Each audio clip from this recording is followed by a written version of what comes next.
It is not the herb itself that matters. That is what everyone gets wrong about this story. You watch the Amish videos online. You see the homesteading channels. Someone holds up a dried plant and says, "This one herb cures everything. Our ancestors used it for 200 years. Why don't you know about it?" And your brain makes a leap. The leap is automatic. You think the magic lives inside the plant. You think somewhere in the cellular structure of that leaf is some ancient pharmaceutical power that Big Pharma wants to keep hidden. So you order the dried powder from an online supplement company. You pay $1.08 a pound. You make a tea, you drink it twice, and wait for transformation. Nothing happens. You feel slightly warmer. Your stomach gurgles a little. You decide that maybe the packaging was wrong, or the source was not authentic, or perhaps you did not steep it long enough. So you buy another brand, then another. Now you have spent $6 on herbs that taste bitter and feel like an obligation rather than medicine. You stop taking them. The bottles sit in your kitchen cabinet gathering dust next to the vitamins you forgot about and the collagen powder you tried for 3 weeks. This is where the actual story begins. Not with the herb, with why the Amish actually used it. I spent 3 weeks last summer living with an Amish family in northern Indiana. Not for a video, not for research. My cousin married into the community and invited me to help with the hay harvest. 7 days of 14-hour days in 94-degree heat, pitching hay bales onto wagons with men who do not speak much but move like machinery. On the 4th day, my lower back seized. Not dramatically, just a tightness that would not release, a dull ache that spread across my lumbar spine whenever I bent forward. By evening, I could barely move. I knew I had pushed too hard, too fast, after months of sedentary work. I sat on the porch that night, thinking I would have to leave early, admit defeat, drive back home.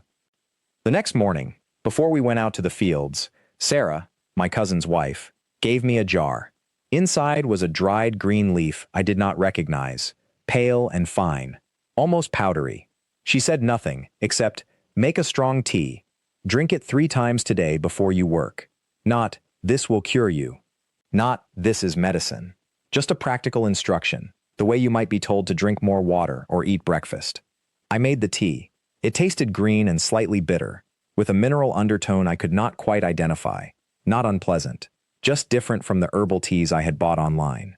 I drank it that morning before the field work began. Here is what I noticed. My back did not hurt less immediately. This is the part the supplement marketing never tells you. There was no dramatic moment where I suddenly felt cured. What happened was smaller and stranger. My posture changed. Without conscious effort, I began to stand differently.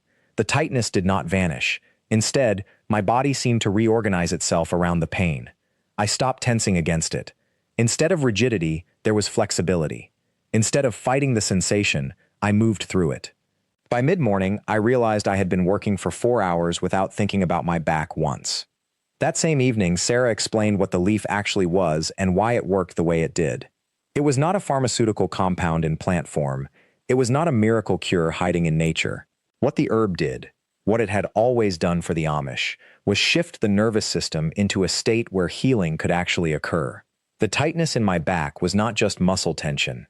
It was my nervous system stuck in protection mode, splinting the area, refusing to let it move because it believed movement meant more damage. The herb worked not by fixing the back directly, but by telling the nervous system to stop treating it like an emergency. Once your nervous system believed you were safe, your body could actually do the repair work it had been designed to do all along. The Amish did not use this herb because it was exotic or rare, or because they believed in some hidden property of the plant. They used it because they understood something that modern medicine is only now beginning to measure in clinical studies. Most of what we call illness is actually a nervous system problem wearing a physical disguise. This changes everything about how you understand the Amish medicine cabinet. It is not that they knew about some secret herb that science has not validated yet. It is that they organized their entire approach to health around a principle that most of modern Western culture has forgotten. The nervous system runs the show.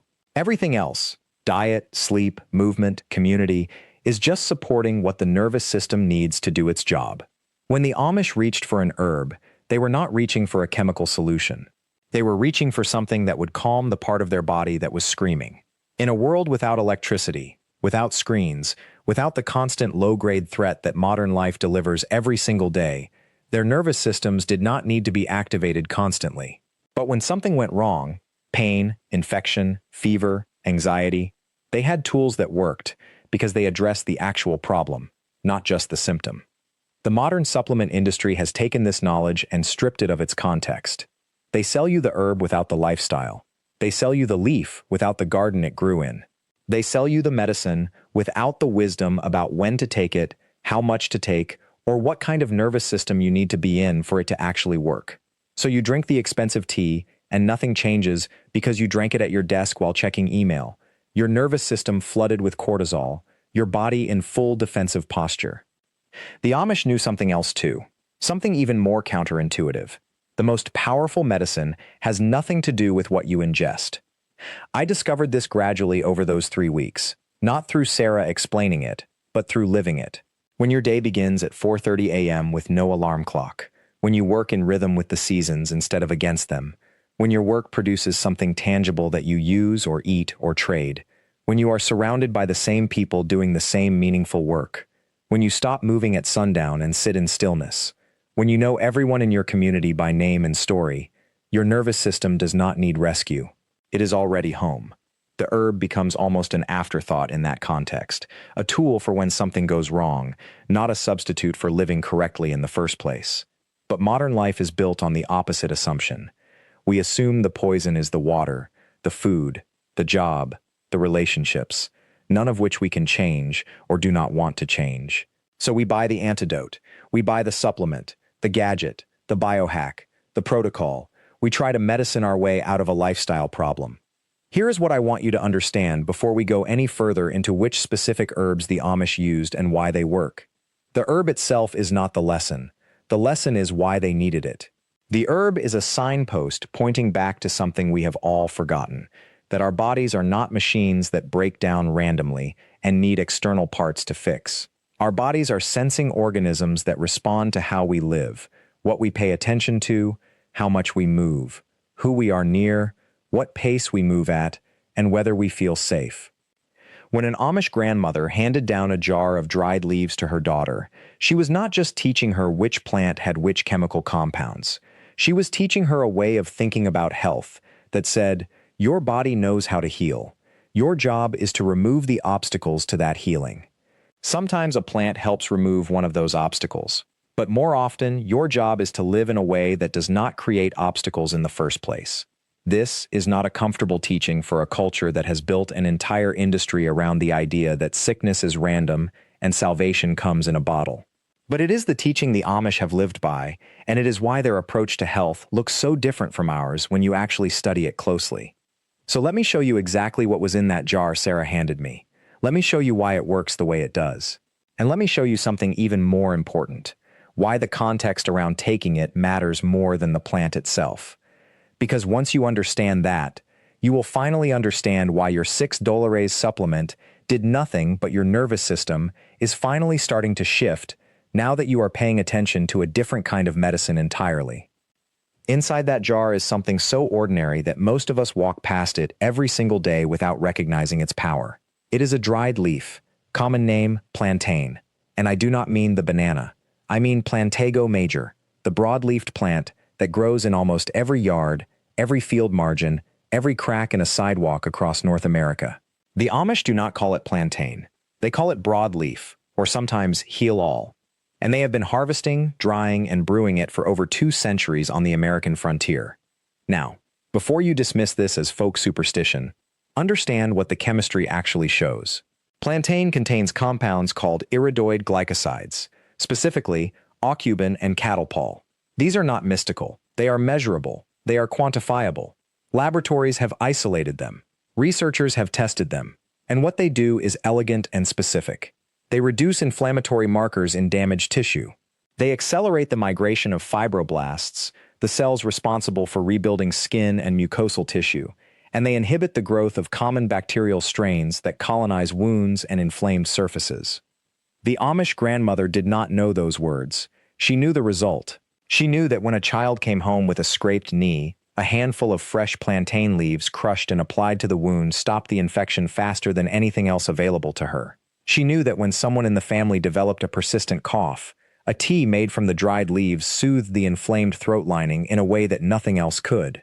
She knew that when inflammation spread, whether from a bee sting, a cut, or the early signs of infection, plantain was the first thing she reached for.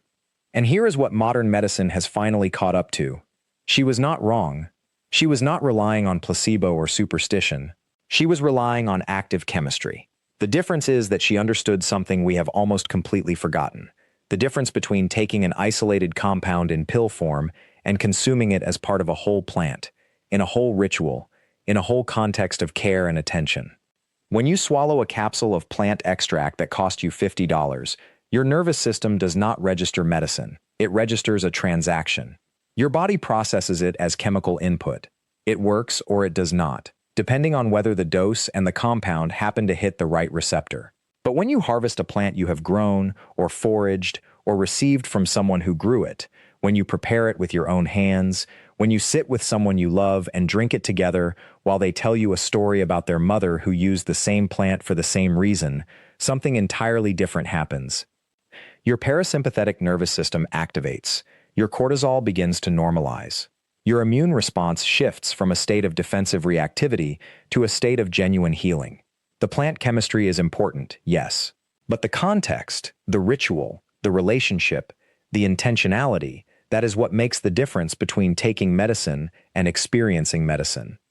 The Amish understand this at a level that goes beyond health theory. They live it every single day.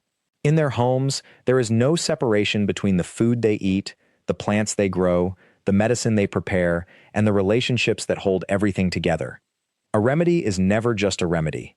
It is a grandmother teaching a granddaughter. It is a moment of presence in a home where presence is rare and valued. It is a conscious choice to slow down when everything in modern life pushes you to speed up. This is why Sarah's mother handed her that jar and told her daughter to remember the plant, but also to remember the moment, because the moment is inseparable from the medicine. And that is something that every supplement brand in America has tried to sell you, but cannot actually deliver. They cannot deliver the moment. They cannot deliver your great-grandmother's hands. They cannot deliver the knowledge that this plant has been healing your family for centuries. They can only sell you the isolated active ingredient in a capsule, and hope you do not notice what is missing. But here is what you can do right now, today, without waiting for a perfect Amish education or a return to rural life. You can start paying attention to what grows around you. You can learn to identify plantain where you live, because it grows everywhere. You can research which varieties of which plants are actually effective for what your body needs. You can begin the practice of harvesting or purchasing whole dried plant material instead of isolated extracts. And most importantly, you can begin to shift your relationship to healing from transaction to ritual. Start small. Grow one medicinal plant in a pot on your windowsill if you have no garden. Learn what it looks like at every stage. Watch it grow. When it is ready, harvest it yourself. Dry it yourself. Make a tea. Do not rush the process. Do not check your phone while you do it. Notice what happens to your body when you consume something you grew with your own hands, with your own intention, with your own relationship to the earth that produced it. The Amish do not do this because they are backward or rejecting modernity. They do this because they have never forgotten what we have forgotten, that the most powerful medicine is not what you buy. It is what you participate in creating. It is not what you consume. It is what changes you through the act of tending it, harvesting it, preparing it, and sharing it with someone you love. And once you understand that, once you really feel it in your body and your nervous system, you will never again believe that a $50 supplement bottle is a substitute for presence. You will never again accept that sickness is something that just happens to you randomly. And you will finally understand why the Amish farmhouse, with its simple jar and its simple ritual, has kept generation after generation alive and well, while the rest of us spend thousands of dollars trying to buy our way back to what those hands in that kitchen never lost in the first place. This is what your ancestors knew. This is what the Amish still know. Not because they are special, not because they have some genetic advantage or access to secret herbs that the rest of us cannot find. They know it because they never stopped asking the most important question. What does my body actually need right now, in this moment, to feel well? That question is not complicated, but it has been buried under so much noise, so much marketing, so much fear, so much convenience culture, that most of us have forgotten how to ask it anymore. The knowledge in this video, the ginger root, the honey, the vinegar, the simple ritual of presence, these are not new discoveries. They are not trendy, they will not make anyone rich, and that is exactly why they have survived for 200 years in plain communities, while every other wellness trend has been forgotten and replaced. What you are looking at when you watch an Amish kitchen is not simplicity for its own sake. It is not nostalgia. It is not romantic idealism about the past. What you are looking at is a system that works. A system that has been tested across 2 centuries. A system that keeps people well, that keeps them resilient, that keeps them connected to their own bodies and their own power to heal. And here is what might matter most of all. You do not need permission to reclaim this knowledge. You do not need to wait for a doctor's approval, or a research study, or a celebrity endorsement. You do not need to buy anything expensive or complicated. You need soil, you need a jar.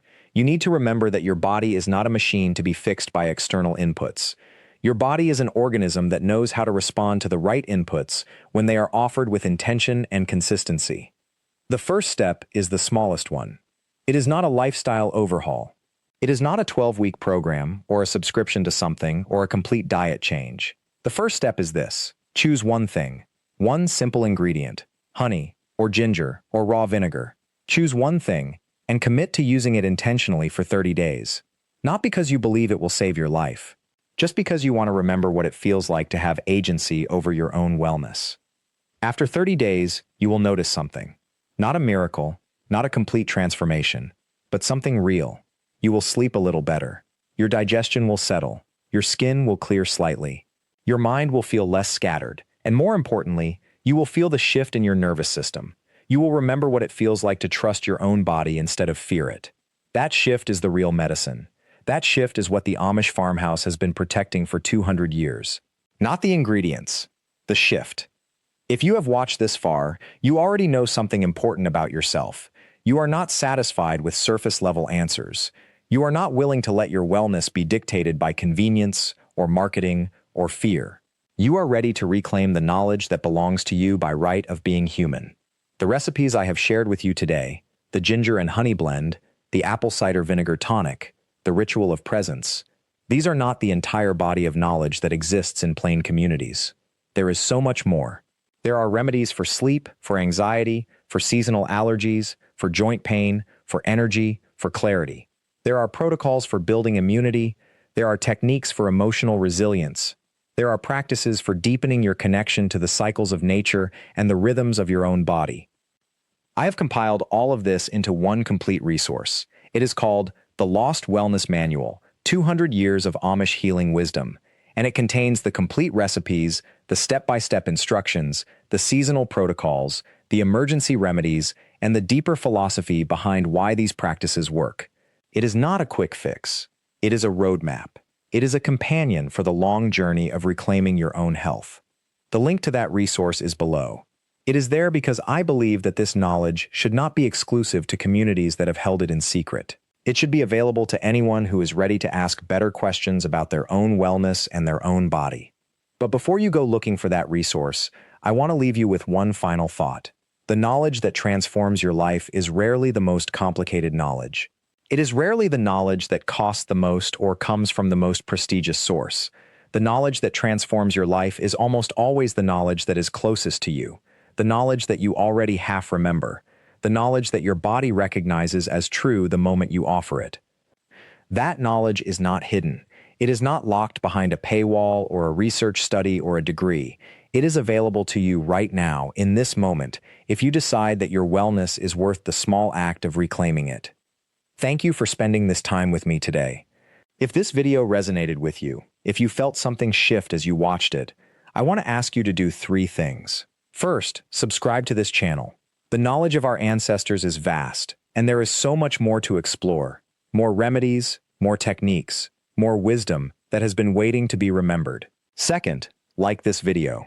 Your engagement helps this message reach people who are ready to hear it. And third, turn on the notification bell so that the next time I upload, you never miss it. Because the most important moment in your wellness journey is not the distant future moment when everything is perfect and healed. It is right now. It is today. It is the decision you make in the next few minutes about what you will do with what you have learned. I am grateful you were here. I will see you in the next one.